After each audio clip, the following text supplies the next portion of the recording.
Bonjour et bienvenue à l'émission Le Bon Côté du Micro. Richard Sainte-Marie avec vous pour la prochaine heure. L'émission est préparée également par René Taillefer qui fait le choix musical de l'émission. Aujourd'hui, j'ai le plaisir de recevoir, et c'est plutôt lui qui me reçoit, Paul Lacroix, un artiste visuel. Paul Lacroix, bonjour officiellement. Bonjour. Ah bon? Paul a été mon prof, c'est un ex-prof et un ex-collègue. T'as enseigné combien de temps? 34 ans. 34 ans. À peu près.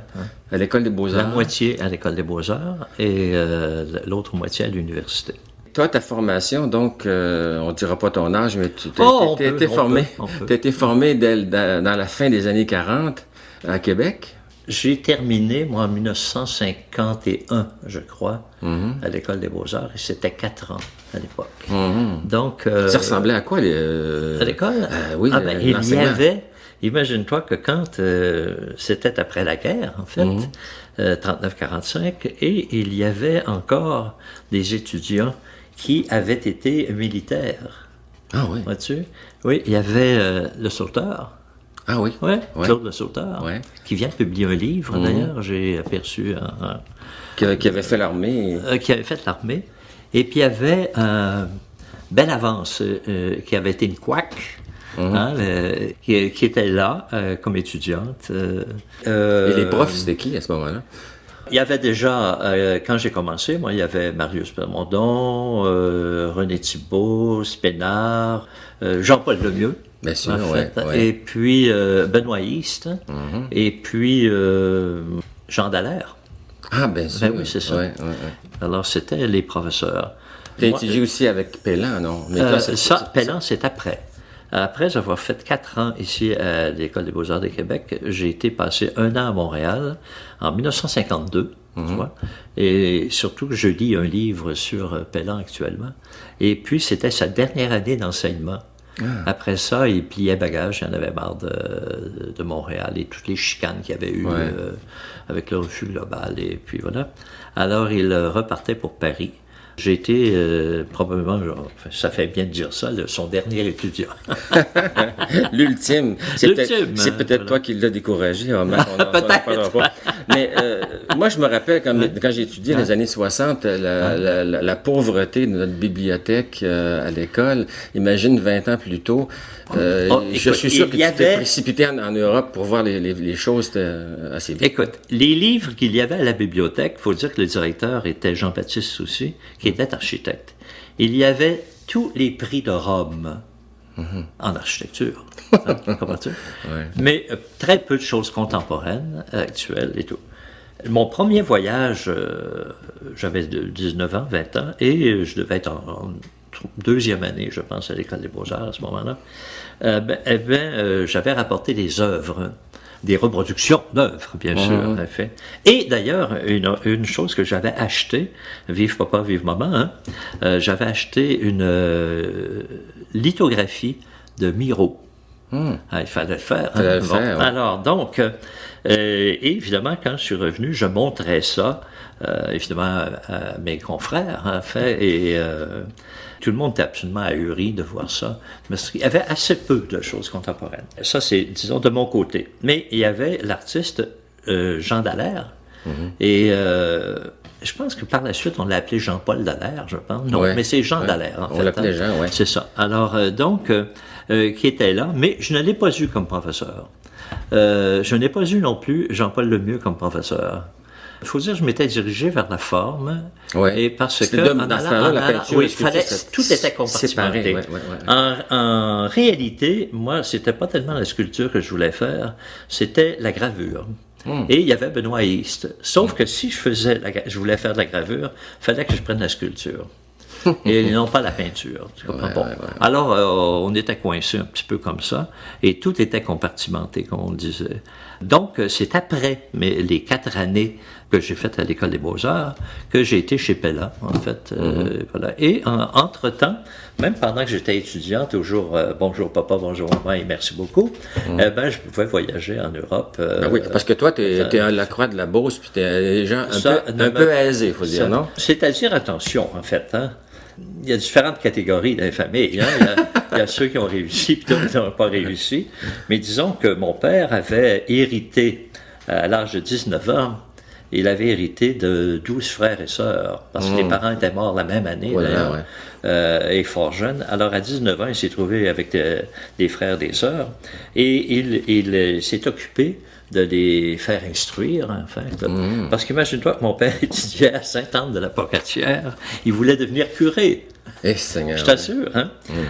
Donc, il a élevé ses frères, les a, comme on dit, placés et tout. Et puis, ses sœurs aussi, parce que quand il est devenu orphelin de parents, eh bien, les deux dernières, c'était des petites filles de 4 ans et de 6 ans. Hein? Alors, donc, il s'est occupé de ses frères et ses sœurs. Et puis, après, lui, vers l'âge de 32 ans, il s'est marié. Ouais. Il a commencé sa famille. C'est ainsi que moi, étant le dernier enfant, le 9e, dernier enfant, 7e garçon, hein? Alors, de mon père, eh bien, je suis aussi le plus jeune de cette génération-là. C'est curieux quand même. Curieux, hein? Alors, tellement que j'ai connu surtout mes petits cousins, mais pas vraiment mes cousins, ils étaient tous plus vieux que moi.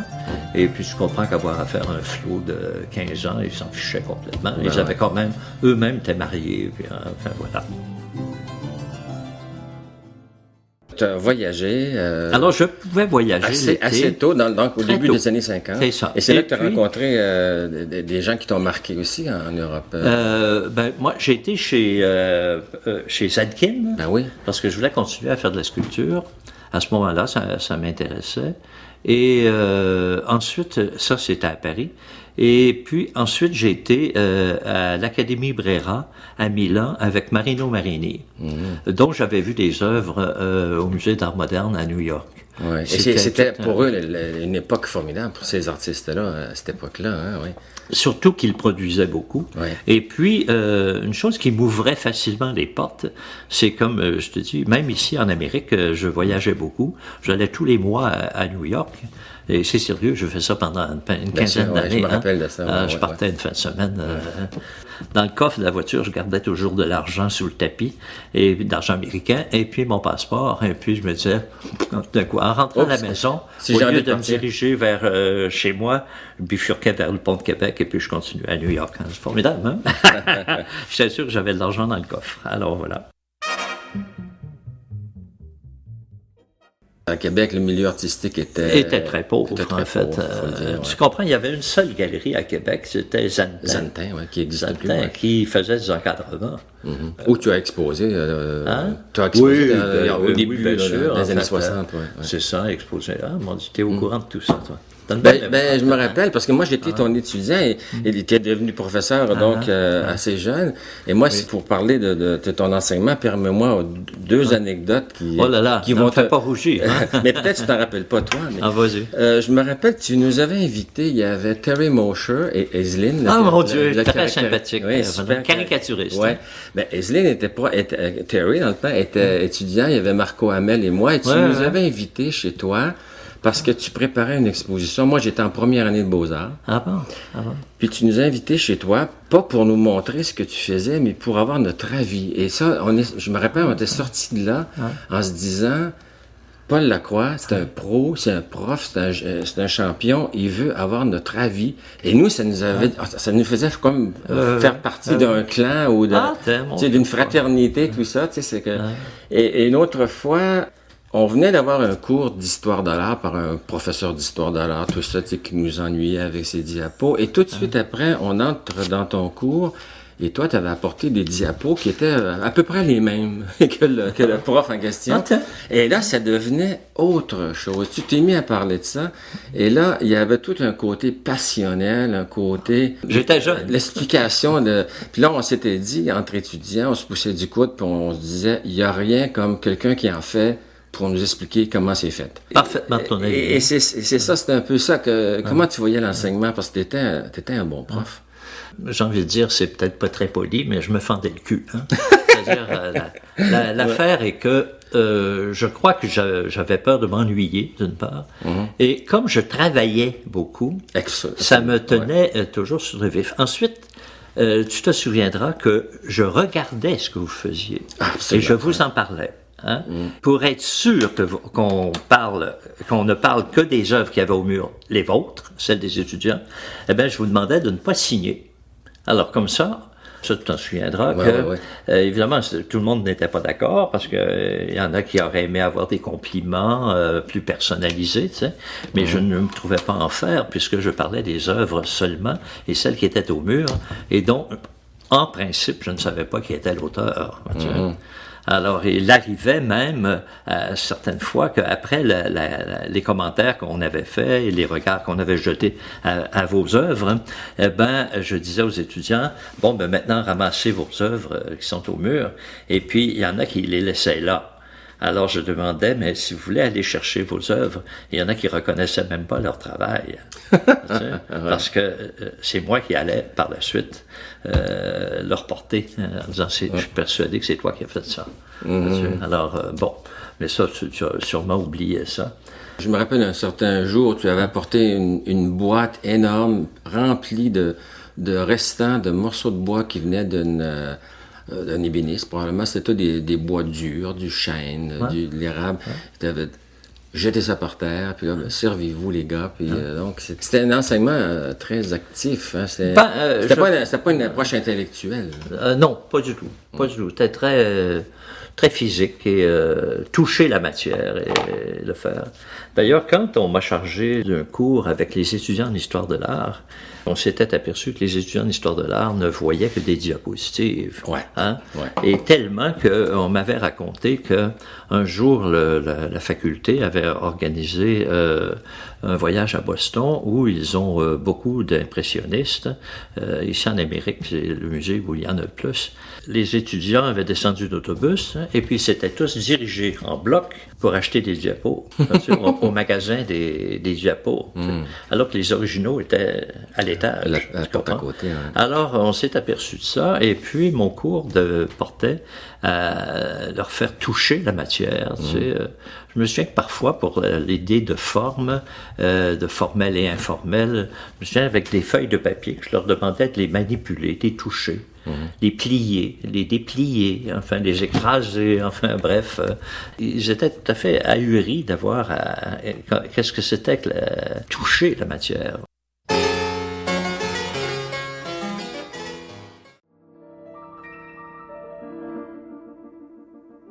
Quand tu travailles, toi, est-ce que... J'ai un peu la réponse déjà, mais quand tu travailles, est-ce que tu travailles ou si tu t'amuses? Moi, je me suis toujours amusé. C'est ça que tu nous communiquais aussi. Ça n'a jamais été pour moi la tête entre les deux mains, puis voilà. C'est-à-dire, je manipulais les choses, c'est encore la même chose. Tout à l'heure, je faisais de la photo avant ton arrivée. Juste ici, et puis, vois-tu, et puis, je vais voir vite qu'est-ce qui se passe, comment la machine le reproduit, et puis voilà, puisqu'on peut faire ça maintenant. Alors qu'autrefois, il fallait aller les porter chez Kedel, et puis il nous disait, revenez la semaine prochaine à 3 heures. Maintenant, tu peux prendre ta photo et l'imprimer. Et là, maintenant, je peux le faire. Mais là, maintenant, c'est des possibilités actuelles. T'sais. Donc, à l'époque, ce que je souhaitais, c'est que les étudiants, d'abord, travaillent. Et moi, j'avais eu des professeurs comme Pellan, comme Zetkin. Je dirais que contrairement à ce qu'on peut penser, en tout cas, Marino Marini, lui, je ne peux pas l'inclure là-dedans. Disons que les deux premiers, Pellan et Zetkin, m'ont montré qu'il fallait travailler toujours et beaucoup. Alors que Marino Marini était plutôt un gentilhomme charmant, élégant, voilà, mais très snob. Et puis, tu veux une anecdote de son snobisme? Je vais en raconter une. Pendant que j'étais dans ses cours, avec d'autres étudiants, bien sûr, on voit arriver dans l'après-midi 2 gars qui se tenaient par le bras. Bien, ça, c'est très italien de faire ça. Oui, bien sûr. En fait, comme m'avait dit quelqu'un, un Italien m'avait dit, mais on se tient par le bras, c'est pour ne pas se perdre, enfin, et continuer de parler. Alors, donc, ils s'assoient à une table tous les deux, puis ils rigolaient, ils étaient ronds comme des boudins. T'sais? Donc, après ça, il s'est levé et puis il est parti. Ils sont partis tous les deux et tout. Après le départ, j'ai demandé aux étudiants, venez ici. Alors j'ai dit, savez-vous qui c'était qui était avec lui, Marino Marini? Ils ont dit, non, c'était Henry Moore. Hein? Il ne nous l'a même pas présenté. Avoue une chose que jeune, on aurait été content, on lui aurait peut-être serré la main, c'est tout, mais pas plus que ça. Mais tu parles qu'on aurait été fiers de « j'ai parlé avec Anne Raymore, je l'ai vu, etc. » Peut-être très pédant. Mondain.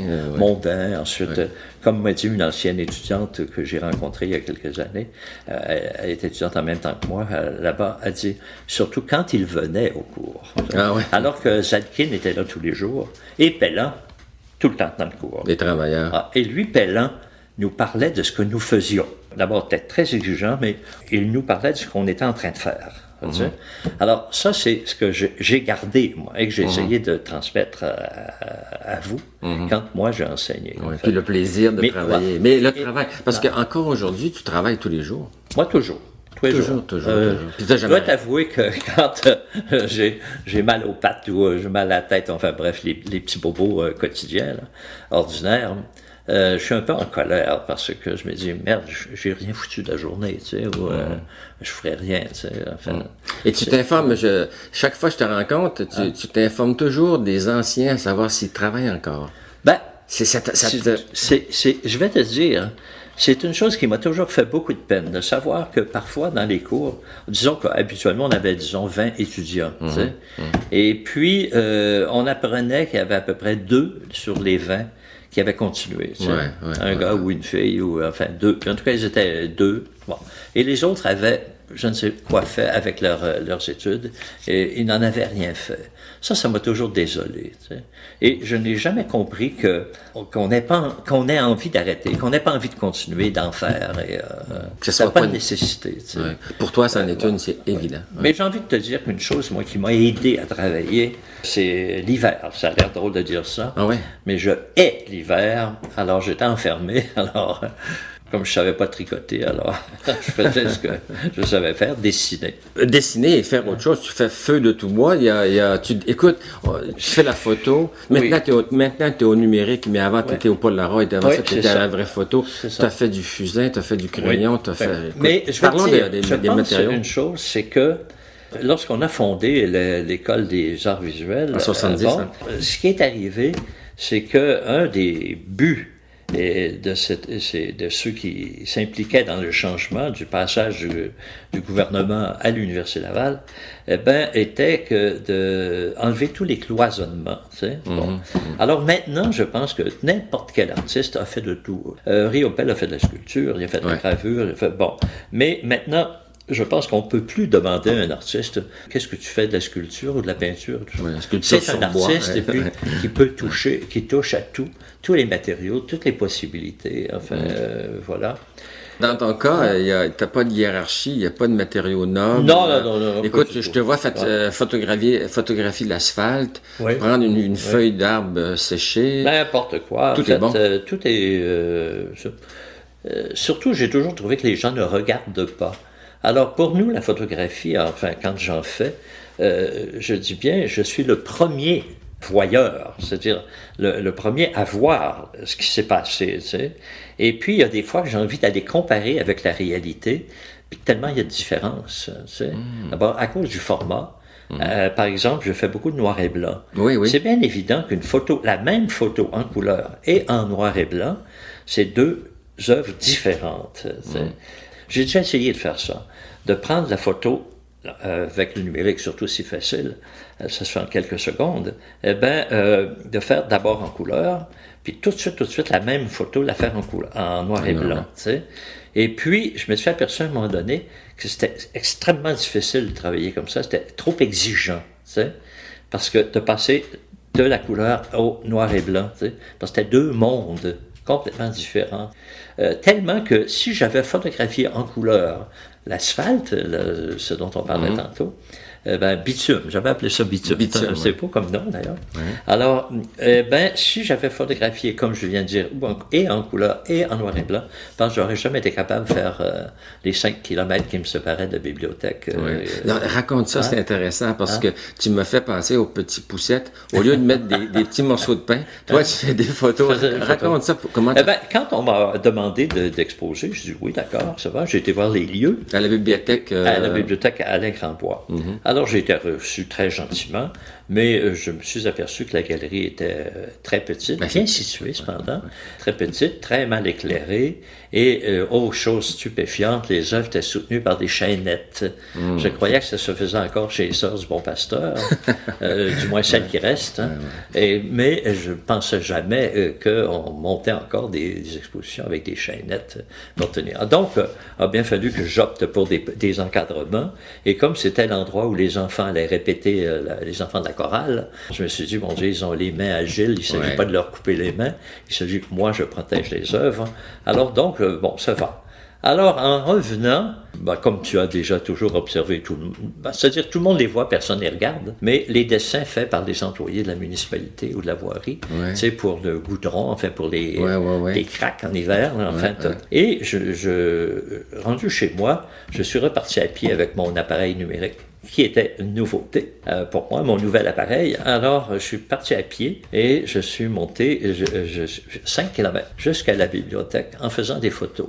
Alors, pour ne rien te cacher, et je pense qu'il ne l'a jamais su d'ailleurs, parce qu'il n'est pas allé voir l'expo, j'ai oublié de lui en parler. Louis Garneau est sur mon chemin. Bien sûr, voilà. Donc, devant chez lui, il y a une piste cyclable. D'ailleurs, elle passe devant chez moi. Mais lui avait l'honneur d'avoir la reproduction d'un vélo. Sur le sol. Alors, je l'ai photographiée, mais je dois t'avouer que ce n'est pas celle-là que j'ai utilisée dans mes photos, parce que je la trouvais trop neuve, trop propre. J'en avais trouvé une à un autre endroit. Toi, tu aimes les choses plus usagées. J'aimais bien les choses un peu plus... qui avaient vécu un peu plus. J'en ai trouvé facilement. C'est comme ça que j'ai monté l'exposition, en fait. Il n'y a pas de sujet noble, il n'y a pas de sujet non noble. Non, pas du tout. Puis, je dois t'avouer que dans ces dessins-là, il y en a... On s'en fout que ce soit des craques, c'est autre chose. C'est un dessin. Voilà, sauf qu'il n'a pas été fait par toi, mais il a été choisi par toi. Je pense que c'est tout le temps ça qui se passe, en fait. On choisit. Tous les photographes, même les plus chevronnés et tout ça, ils ont toujours... c'est à travers leur œil qu'on a vu l'objet qu'ils ont photographié.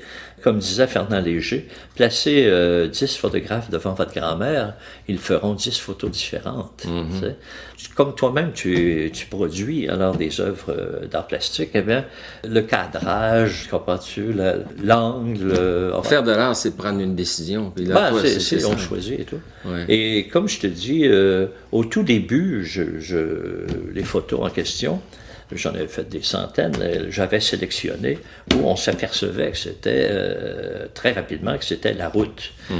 Vois-tu, et même les flèches qui tournaient, des choses comme ça, les angles. Bon, et là, tu as gardé la matière. Tout à coup, après ça, je me suis dit, non, je vais épurer ça, en fait, et je gardais, et tellement que Nicole Jolicoeur, une de nos amies et consoeurs, autrefois, m'avait dit comme ça, ce que tu as fait, c'est tes dessins. Tu as choisi tes dessins. Elle dit, ça ressemble à des dessins que tu as faits. Exactement. Au fond, c'est ça, en fait. Mais comme je te dis, j'ai passé un été fantastique à photographier comme ça, en fait.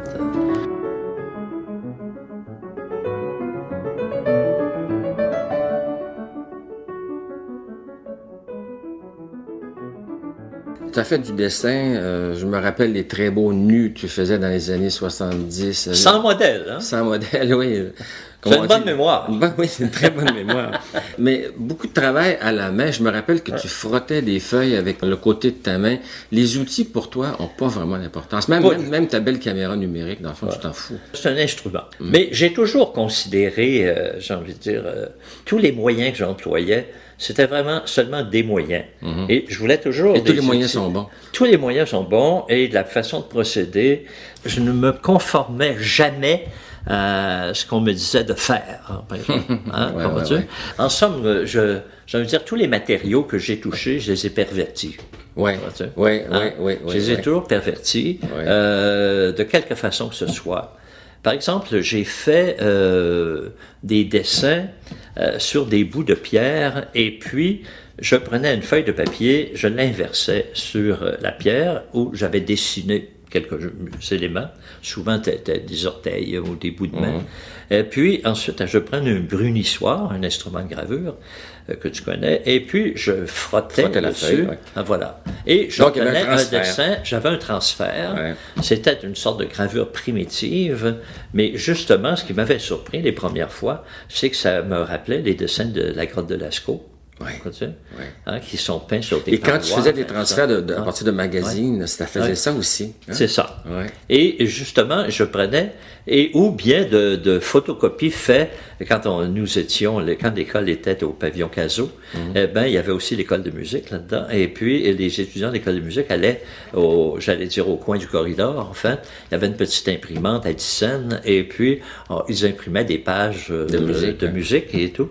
Alors, moi, j'arrivais un peu plus tôt que la plupart des étudiants ou des profs, peut-être vers 7h30 le matin, et je prenais des coupures de journaux, de revues, de revues de sport d'ailleurs, et souvent, et puis je les photocopiais et tout. Et ce que je trouvais merveilleux, qui ne se produit plus maintenant, c'est que l'encre, je pouvais facilement décalcomanier ça, très facilement, en frottant comme celui-là. Ils ont changé les encres, ça marche plus. Ben voilà, ça marche plus. Alors, a fallu donc que j'abandonne ce système-là pour en prendre un autre où j'allais aux copies de la capitale leur faire des reproductions.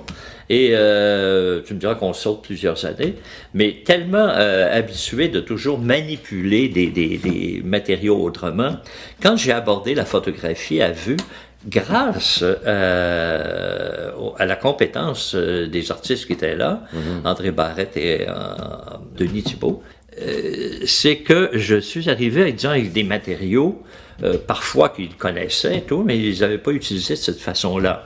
Alors, par exemple, je faisais photocopier aux copies de la capitale, je faisais photocopier sur du papier film, papier des architectes. Alors, je faisais reproduire en grand une photo que j'avais prise au Polaroid. Donc agrandi. Je la faisais agrandir. Ouais. Et là, je suis arrivé à vue, entre autres fois, et j'ai tendu ça en l'air comme ça. J'ai dit, est-ce qu'on peut se servir de ça comme négatif? Oui, mais non. Oui, non, mais de toute façon, à vue, c'est un laboratoire, c'est-à-dire de recherche, et c'est là que je ne finis pas de faire des compliments à vue, d'accepter puis d'avoir fait que ce soit un laboratoire, parce qu'on peut pas avoir ce service-là chez des photographes commerciaux, disons. Et c'est pas dire du mal d'eux, mais c'est pas leur fonction de faire ça. Exactement. Alors qu'à vue, ils m'ont dit, on va essayer. Hein? On a essayé et ça a donné les œuvres en couleur que tu viens de voir à mon expo. Alors, et c'est superbe, c'est beau. Là encore, j'apprenais, vois-tu, des choses que je ne savais pas.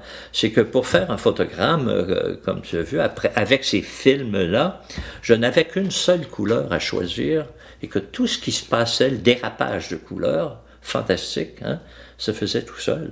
Grâce à l'intensité de l'encre qui était imprimée sur le film. C'est ce qui faisait que ça devenait des bruns, des roux, des rouges. Mais au départ, des fois, c'était un jaune pipi, en fait, au départ. Je n'avais choisi que ça. Toi, tu es un utilisateur de technologie, mais tu ne veux pas être un champion de la technologie.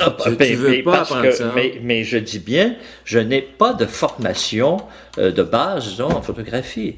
Ni en infographie. Ni en infographie. Tu veux pas faire ça. Tu veux pas prendre des mois de ta vie à faire ça. Et j'ai pas envie d'embarquer là-dedans.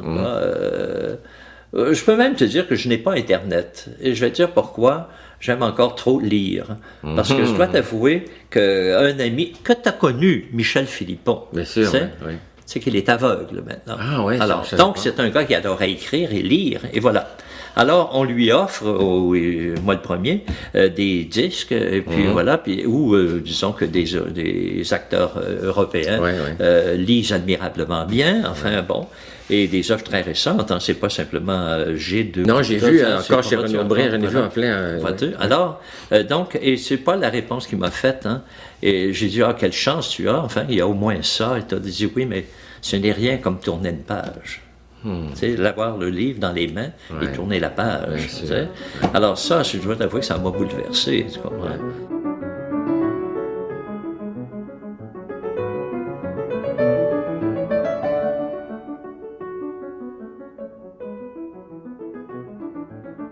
tous les matériaux que j'ai utilisés et j'ai toujours essayé, comme je te disais tantôt, un peu de les pervertir, en fait, de voir pourquoi on ne ferait pas autrement. D'ailleurs, quand j'enseignais, j'étais tout le temps à vous dire, et si c'était autrement? Oui, je me rappelle. Si ça pouvait être autrement. Ça peut être autrement. Et tu te souviens qu'au lieu de vous mettre un seul crayon dans la main, parfois je faisais essayer 3 crayons. Et même, à un moment donné, 2 poignées de crayons dans chacune des mains pour dessiner. Et si c'était cela, je n'en savais pas plus que vous autres. Je regardais ce que vous faisiez avec ça. Non, mais c'est l'aventure. Alors, un tas de choses. Essayez de s'apercevoir, par exemple, que les dessins de Léonard de Vinci, quand on les examine, on s'aperçoit qu'il était gaucher. On n'est pas obstinément droitier, n'est-ce pas? Comme moi, quand j'étais petit, moi, heureusement, j'étais droitier parce que je me serais fait battre au sang, absolument, pour ne pas écrire, pour qu'on m'interdise d'écrire la main gauche. C'était même un vice secret si on écrivait la main gauche. Hein? Comme on dit en italien, c'est la main sinistre. C'est vrai, sinistre. Hein? Alors, disons que pour mon travail, j'ai toujours essayé ça, autrement. Et puis, je voyais, disons, des gens, disons, des photographes patentés qui venaient à vue. Et puis, après leur départ, je demandais des détails à André Barrette, qui a toujours été admirable pour me répondre. Et puis, voilà. Toi, quand tu arrives chez Vue ou au Copie de la Capitale ou n'importe où, tu arrives avec un désir, puis tu dis... Qu'est-ce que ça donnerait si on faisait ça? Et je le dis bien, à la Copie de la aux Copies de la Capitale, si les premières fois que j'y étais, j'avais été reçu comme une bûche de bois, c'est bien évident que j'aurais peut-être tourné les talons, je ne suis pas tourné. Mais j'ai eu une chance extraordinaire d'être accueilli par un technicien qui est la seule exigence qu'il a eue. Il m'a dit, mais écoutez, arrivez de bonne heure le matin, on ouvre à 8 heures. Il disait oui. Il disait oui, c'est ça. Alors, et puis il disait, alors, avant que les architectes arrivent avec leurs papiers et tout ça, et puis même, des fois, il me disait, on a un peu plus épais, ou bien c'est un papier qui est légèrement teinté, ou bien celui-là est tellement de mauvaise qualité qu'il va jaunir très vite. Alors évidemment, moi, quand on me disait le défaut d'un matériau, je le voulais tout de suite. Alors le papier qui est devenu, d'ailleurs, j'en ai que c'est devenu absolument sépia, alors qu'à l'origine, c'était transparent comme un verre à boire. Hein? Mais c'est le prix qu'il faut payer quand on est délinquant comme toi. Mais il y a ça, mais ça m'a beaucoup amusé quand la première fois, dans les premières fois que je travaillais à Vue avec André Barrette, il m'a dit comme ça, t'es vraiment un délinquant. Hein? T'es vraiment un délinquant. Je pense que c'est comme ça que ça doit se passer.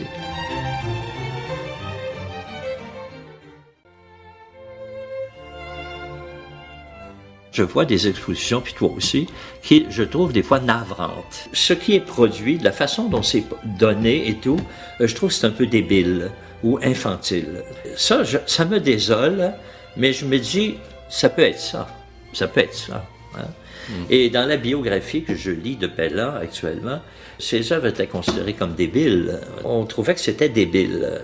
Alors pour moi aussi, ça peut être ça. Ensuite, à mesure qu'on vieillit, on redoute une chose. Quand on était jeune, on disait « Oh, ben c'est un vieux, il comprend rien. » Alors je me dis « Bon, ben alors...